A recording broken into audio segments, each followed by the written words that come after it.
దేశవ్యాప్తంగా పెట్రోల్ బంకులు ఊహించని నిర్ణయం తీసుకున్నాయి. ఈ అర్ధరాత్రి నుంచి పెట్రోల్ బంకుల్లో డెబిట్ క్రెడిట్ కార్డులను అనుమతించబోమని పెట్రోల్ బంకుల యాజమాన్యాల సంఘం ప్రకటించింది.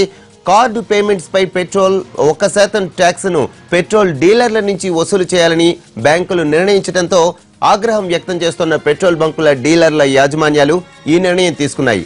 ఈ అర్ధరాత్రి నుంచి పెట్రోల్ బంకుల్లో కేవలం నగదు మాత్రమే అనుమతిస్తారు.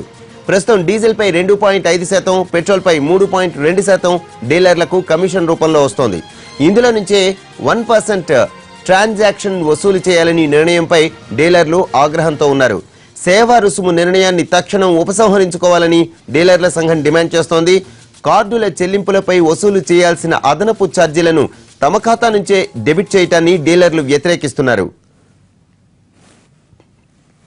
దీనిపై స్పందించేందుకు పెట్రోల్ బ్యాంక్ డీలర్ల సంఘం ఏపీ అధ్యక్షుడు నరసింహారావు మనకు ఫోన్ లైన్ లో అందుబాటులో ఉన్నారు. నరసింహారావు గారు నమస్తే అండి. నమస్తే అండి. ఎందుకు ఈ నిర్ణయం ఎందుకు తీసుకున్నారు? అసలు కార్డులు తీసుకోవటాన్ని నిరాకరించడానికి ప్రధాన కారణం ఏంటి? యాక్చువల్ గా నిన్న హెచ్డిఎఫ్సి బ్యాంక్ వాళ్ళ నుంచి మా అందరికి నోటీసులు వచ్చినాయండి. వాళ్ళు ఇంటిమేట్ చేసింది ఏంటంటే ఎండిఆర్ మర్చెంట్ డిస్కౌంట్ రేట్ అని చెప్పి 1% ఆన్ ది ట్రాన్సాక్షన్. మా దగ్గర కస్టమర్స్ చేసే ప్రతి స్వైప్ మీద 1% ట్రాన్సాక్షన్ ఛార్జ్ మా దగ్గర నుంచి వసూలు చేస్తామని చెప్పి మాకు చెప్పారు. యాక్చువల్ గా మాకు కమిషన్ రూపాన వచ్చేది 2.6% చేంజ్ వస్తుంది మేము పెట్టిన ఇన్వెస్ట్మెంట్ మీద.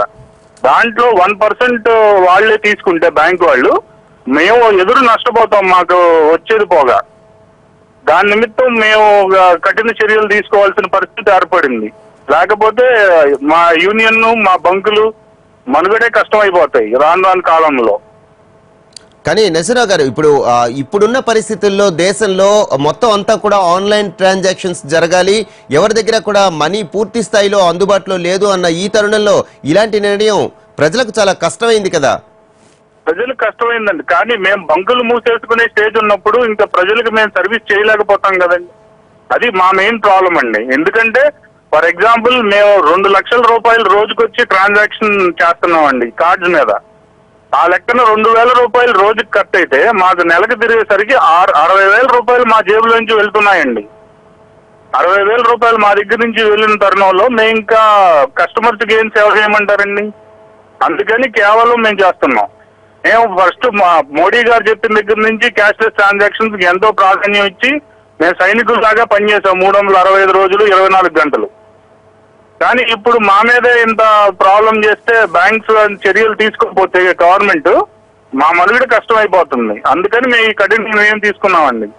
అంటే దీనికి మరో ప్రత్యామ్నాయం ఆలోచించకుండా వెంటనే పూర్తి స్థాయిలో ఈ రోజు అర్ధరాత్రి నుంచే మేము కార్డులు యాక్సెప్ట్ చేయమండం ఎంతవరకు సబో? మీరు బ్యాంకర్లతో మాట్లాడారా ఈ విషయమై?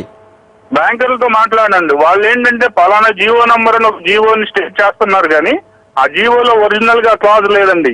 వీళ్ళు కేవలం మా మీద రుద్దడానికి ఇది చేస్తున్నారు.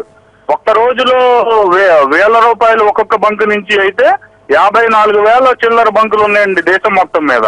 వాళ్ళందరి దగ్గర ఒక్క రోజు వాళ్ళు కలెక్ట్ చేసే ట్యాక్స్ ఛార్జే కోట్లలో ఉంటది. సో వాళ్ళకి ఒక వారం వచ్చినా వాళ్ళకి 100 కోట్లలో వస్తుందండి.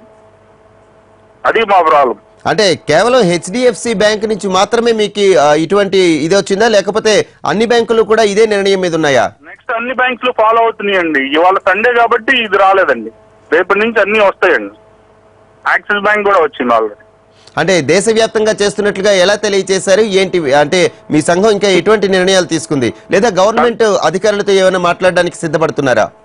Consortium of Indian petroleum dealers అని మాకు జిల్లా state body meeting, state association ఉందండి. Okay. Consortium of Indian petroleum dealers అని ఆల్ ఇండియా అసోసియేషన్ ఉందండి మాకు. వాళ్ళ రిప్రజెంటేషన్ ఆల్రెడీ చేశారు. వాళ్ళ రిప్రజెంటేషన్ మీదకే మేము రాష్ట్ర స్థాయిలో ఇది చేస్తున్నాం. ఓకే. అంటే దేశవ్యాప్తంగా ఉన్న అన్ని బంకుల్లోనూ కూడా ఇలాంటి నిర్ణయాలు తీసుకుంటారా, లేకపోతే మన బంకుల్లోనూ యాక్సెప్ట్ చేయండి ఇంకా? ఓకే. అంటే దీనిపై ఎటువంటి అంటే ఇంత తీవ్రమైన నిర్ణయం తీసుకునే ముందు మరొకసారి ఆలోచించలేదా చాలా ఇబ్బంది అవుతుందని?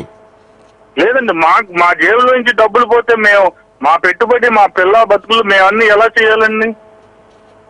అంటే ఈ నిర్ణయం ఇప్పుడే కదా ఇంకా తీసుకుంటున్నారు. ఈ 1% ఏదైతే ఎండిఆర్ ఉందో చెప్పండి.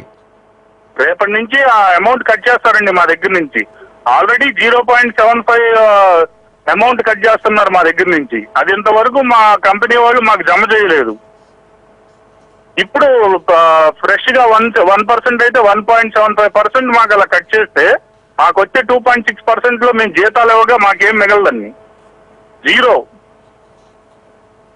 ఓకే, ఇప్పుడు మీరు ఏం చెప్పాలనుకుంటున్నారంటే మీడియా ద్వారా మీరు ప్రభుత్వానికి కానీ లేదా అధికారులకు కానీ ఏం చెప్పాలనుకుంటున్నారు, లేదా అటు బ్యాంకర్లతో మీరు ఏమైనా మరొకసారి ఆలోచించే అవకాశం ఏమైనా ఉందా?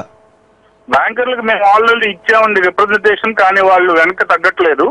మేము గవర్నమెంట్ కి కానీ ప్రజలకు కానీ చెప్పేది ఏంటంటే, గవర్నమెంట్ కి ప్రత్యేకంగా ఇలా మా క్యాష్లెస్ ట్రాన్సాక్షన్స్ మేము ఇంత ఎంకరేజ్ చేసి మేము ఇంత బాగా చేస్తున్నప్పుడు మమ్మల్ని పట్టించుకోకుండా బ్యాంకర్స్ అలా నిర్ణయం తీసుకున్నప్పుడు వాళ్ళ మీద చర్యలు తీసుకోవాల్సిన అవసరం ఉంది. ప్రజలకు మేము మా కృతజ్ఞతలు, మా సారీ తప్పితే మేము ఇంకేమీ చెప్పలేమండి.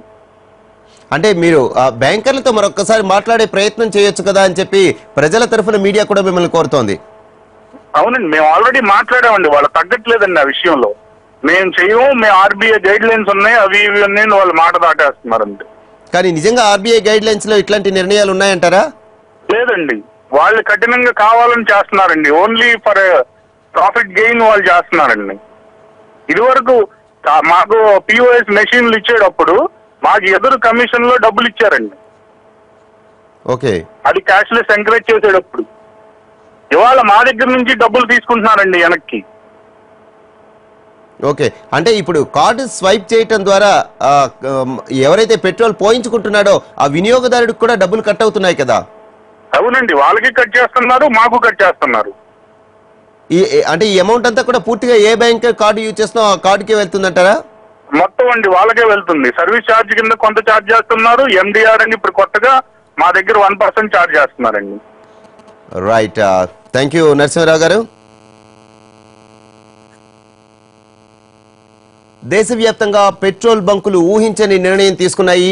ఈ అర్ధరాత్రి నుంచి పెట్రోల్ బంకుల్లో డెబిట్ క్రెడిట్ కార్డులను అనుమతించబోమని పెట్రోల్ బంకుల యాజమాన్యాల సంఘం ప్రకటించింది.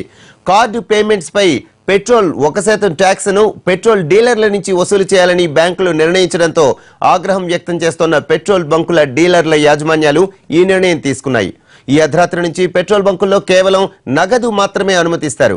ప్రస్తుతం డీజిల్ పై 2.5%, పెట్రోల్ పై 3.2% డీలర్లకు కమిషన్ రూపంలో వస్తోంది. ఇందులో నుంచే 1% ట్రాన్సాక్షన్ వసూలు చేయాలని నిర్ణయంపై డీలర్లు ఆగ్రహంతో ఉన్నారు. సేవా రుసుము నిర్ణయాన్ని తక్షణం ఉపసంహరించుకోవాలని డీలర్ల సంఘం డిమాండ్ చేస్తోంది.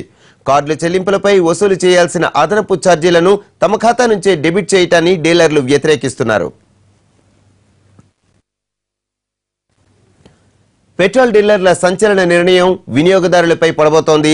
పెద్ద నోట్ల రద్దు తర్వాత చిల్లర సమస్యతో ప్రజలు ఇబ్బందులు పడుతున్నారు. కార్డులు తీసుకోకపోతే నగదు ద్వారా చెల్లింపులు ఒక్కటే మార్గం, కానీ ప్రజల వద్ద ఆ స్థాయిలో చిల్లర ఉండటం లేదు. మోడీ పెద్ద నోట్లు రద్దు చేయడంతో చాలా మంది ప్రజలు క్యాష్లెస్ ట్రాన్సాక్షన్స్ కు అలవాటు పడ్డారు. కానీ ఇప్పుడు డెబిట్ క్రెడిట్ కార్డులు అంగీకరించబోమని పెట్రోల్ డీలర్లు ప్రకటించడంతో పెట్రోల్ పోయించుకోవటం పెద్ద సమస్యగా మారే ప్రమాదం ఉంది. తమకొచ్చే కమిషన్లో నెలకు 60,000 వరకు సర్వీస్ ట్యాక్స్ రూపంలో కడితే బంకులను ఎలా నడపాలంటూ డీలర్లు ప్రశ్నిస్తున్నారు.